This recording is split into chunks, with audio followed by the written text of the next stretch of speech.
Bom, amigos, as Sagradas Escrituras nos falam a respeito de algumas características de Satanás, mas uma das mais marcantes se encontra em João, no capítulo 8, versículo 44. E ali nos é dito o seguinte: quando ele mente, fala a sua própria língua, pois é mentiroso e pai da mentira. Bom, como adventistas do sétimo dia e também estudantes das profecias bíblicas, nós compreendemos que o pai da mentira, Satanás, irá nesses últimos dias se utilizar de todo o poder do engano a fim de recrutar o mundo inteiro como os seus seguidores. Porque está escrito: todo o mundo ficou maravilhado e seguiu a besta. E adoraram o dragão, que tinha dado autoridade à besta. E também adoraram a besta, dizendo: quem é semelhante com a besta? Quem pode guerrear contra ela? Apocalipse capítulo 13, versículos 3 e 4. Amigos, assim como Satanás, através da mentira, conseguiu enganar 1/3 dos santos anjos, os quais estavam diante do trono de Deus, assim também, pela mentira, ele tem conseguido, e de uma maneira toda especial, enganar todo o mundo nesses nossos últimos dias. A palavra de Deus, em Apocalipse, no capítulo 12, nos diz que Satanás é a antiga serpente, a qual seduz todo mundo. E quando vamos então até Gênesis, vemos que a maneira que a serpente seduziu Eva foi justamente através do engano. Ela trabalhou na mente da nossa primeira mãe a fim de fazer com que o fruto qual era proibido parecesse então um fruto desejável, tanto para comer como para alcançar um estado espiritual e também mental mais elevado do que até então ela e Adão haviam alcançado. E quando Eva percebeu que havia sido enganada, meus amigos, era tarde demais. Da mesma forma, quando o mundo perceber que foi enganado nas questões relacionadas ao domingo e a todas as exigências de Roma, será então tarde demais. Contudo, hoje Satanás não busca enganar somente o mundo cristão e o mundo não cristão. Hoje, os seus esforços estão de uma maneira toda especial voltados para a igreja remanescente da profecia bíblica, a igreja em Laodiceia, a qual é o povo do juízo, mas que infelizmente se encontra em um estado de mornidão letal. Sendo então Satanás um grande estudioso das profecias, meus irmãos, e infelizmente até muito mais estudioso do que nós mesmos somos, ele compreende que este povo diz em seu coração que é rico e também abastado e não tem falta de coisa alguma, mas que aos olhos de Deus eles estão completamente equivocados a respeito de si mesmos. Conhecendo então Satanás o nosso ponto fraco e sabendo que somos presunçosos e também orgulhosos no tocante ao conhecimento teológico da verdade, ele tem buscado fazer conosco, assim como ele fez com os fariseus e com os saduceus e com os escribas da época de Jesus, quando este esteve andando aqui pela terra.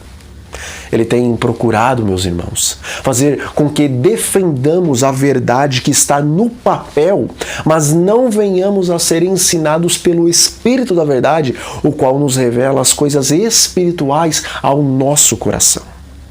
Amigos, se o inimigo das almas conseguir nos manter presos tão somente à teologia e fazer com que venhamos a achar que a teologia é suficiente para que venhamos a não ser enganados por ele, então nós corremos o risco de chamar Jesus de Beelzebu na pessoa dos seus mensageiros de hoje, e corremos o risco de vermos as profecias se desenrolando diante dos nossos olhos, mas a rejeitarmos, assim como os líderes da nação judaica, bem como os leigos daquela nação, rejeitaram a maior das profecias, Cristo, o Messias, o Filho de Deus.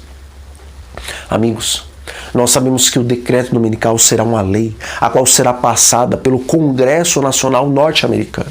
Quando, então, os protestantes apelarem aos seus governantes que tornem o domingo do primeiro dia da semana como um dia santo, um dia separado para as coisas espirituais. Veja, os nossos primeiros pais adventistas compreenderam que a palavra de Deus nos fala a respeito dessa lei, a qual aqueles que não a aderirem naquele tempo não poderão nem comprar e nem vender, como nós vemos em Apocalipse no capítulo 13.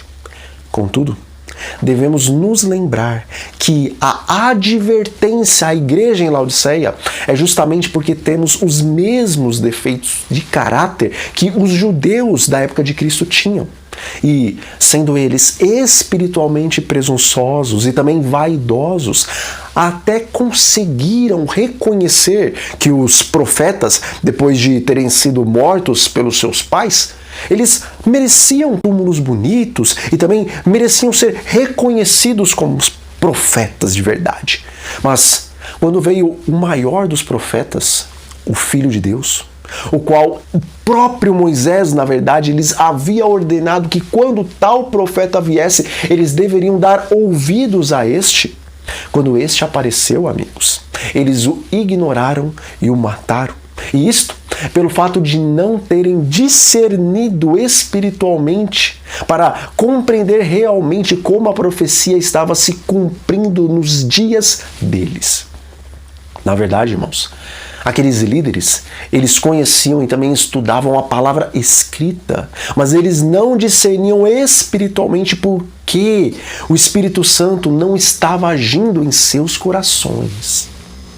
Portanto, tendo um exemplo do que aconteceu com a Igreja de Deus no tempo em que Cristo veio pela primeira vez a este mundo, nós devemos ter em nossas mentes que o desenrolar da profecia só vai ser plenamente compreendido por aqueles que estão buscando a presença e também a guia do Espírito Santo em suas vidas. Veja, irmãos, sem dúvida alguma, haverá um clamor por parte dos protestantes nos Estados Unidos da América do Norte, pois assim nós vemos que está escrito no livro O Grande Conflito. Contudo, Satanás está trabalhando de uma maneira bem sutil e também discreta, a fim de doutrinar o mundo com a questão do domingo, para que, após sair a lei dominical nos Estados Unidos, todo o restante do mundo já esteja então preparado para aceitar o domingo, ainda que, primeiramente, o domingo não seja visto como um dia de descanso espiritual. Bom, hoje temos visto que a encíclica papal Laudato Si tem sido extremamente eficaz em inculcar ao mundo a questão da necessidade do repouso da terra no primeiro dia da semana. No site norte-americano Resurgence e Ecologist foi publicado recentemente uma matéria intitulada Domingo Verde, uma resposta à crise das mudanças climáticas. E nessa matéria é dito que o senhor Nicholas Stern havia escrito um extenso relatório para o governo britânico, delineando a ação urgente e também necessária em resposta à crise climática que está diante do mundo. E o senhor Nicholas disse que muitas das soluções para o aquecimento global são tecnológicas e também baseadas na descoberta de fontes alternativas de energia não fóssil. Contudo, ele afirma que por mais que todas estas iniciativas sejam louváveis, ainda assim levaria algum tempo até que essas pudessem solucionar o problema do clima no nosso planeta. Então, a matéria continua dizendo que neste interim nós podemos fazer algo imediato.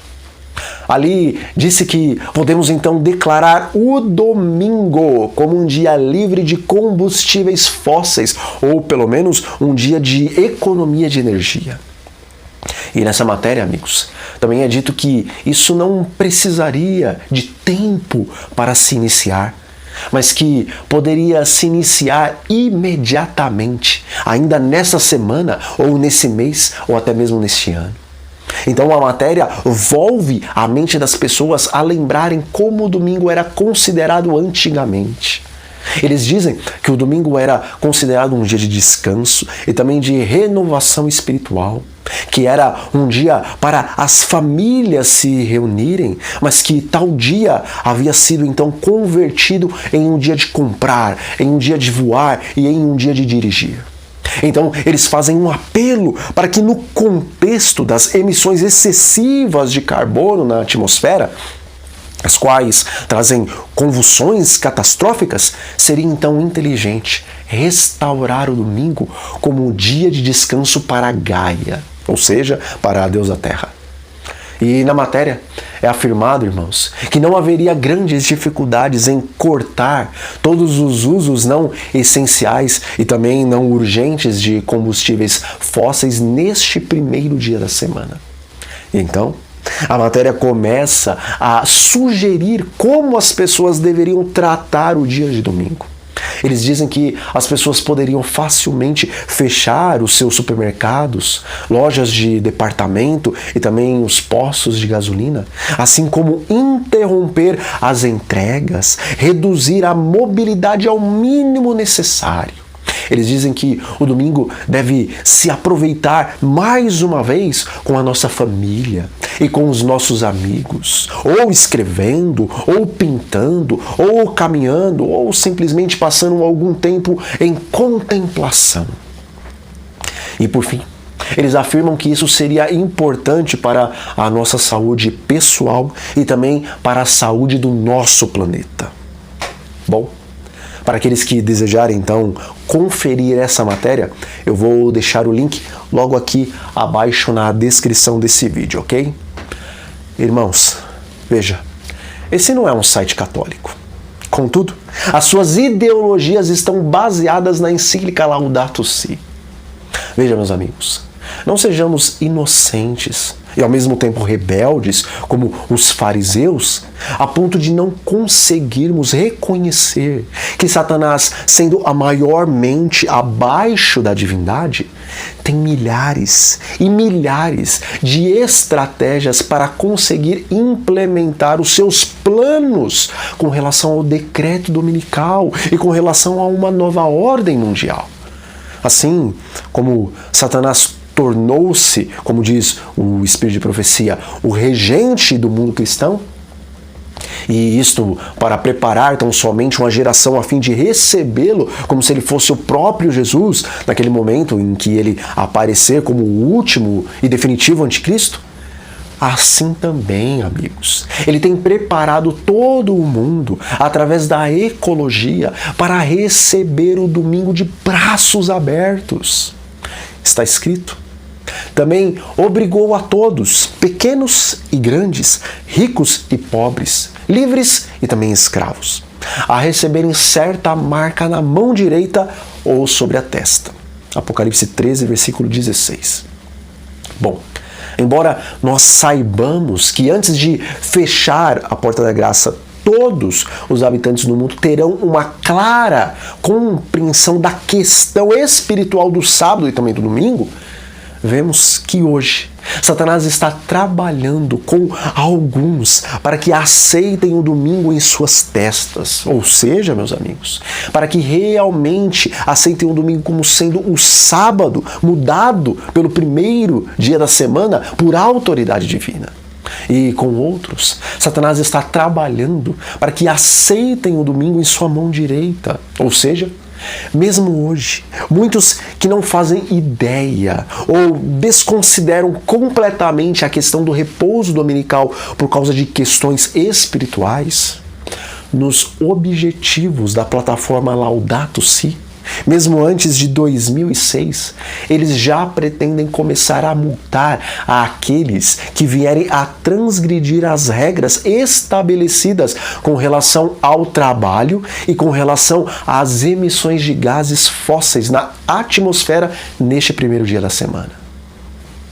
Irmãos, quando eu falo a respeito do decreto dominical, e de como este está se desenrolando, eu não quero gerar ou criar um sensacionalismo, mas sempre eu busco, na verdade, advertir os meus irmãos de que para muitos de nós, como nós vemos na parábola das 10 virgens, quando sair o decreto dominical, não teremos mais tempo para buscarmos o azeite, o Espírito Santo. Amigos, se o mundo está trabalhando para a imposição do domingo, então sabemos que um decreto dominical está bem próximo. E então é um alerta para que, se ainda não temos buscado o batismo do Espírito Santo, como nós deveríamos buscar, então chegou a hora de clamarmos, suplicarmos, implorarmos por Ele. Não sabemos quanto tempo nós temos, mas sabemos que logo o nosso Senhor virá nas nuvens dos céus, pois nós não somos daqueles que dizem: o meu Senhor tarde virá. Portanto, se o Senhor breve virá, busquemos como nunca antes a presença do seu Espírito, para que haja uma reforma e também um reavivamento da primitiva piedade em nossas vidas, a fim de estarmos então preparados para o tempo da última batalha, a qual se encontra bem diante de nós. Bom, fiquem todos sob a paz do nosso Deus e até a próxima.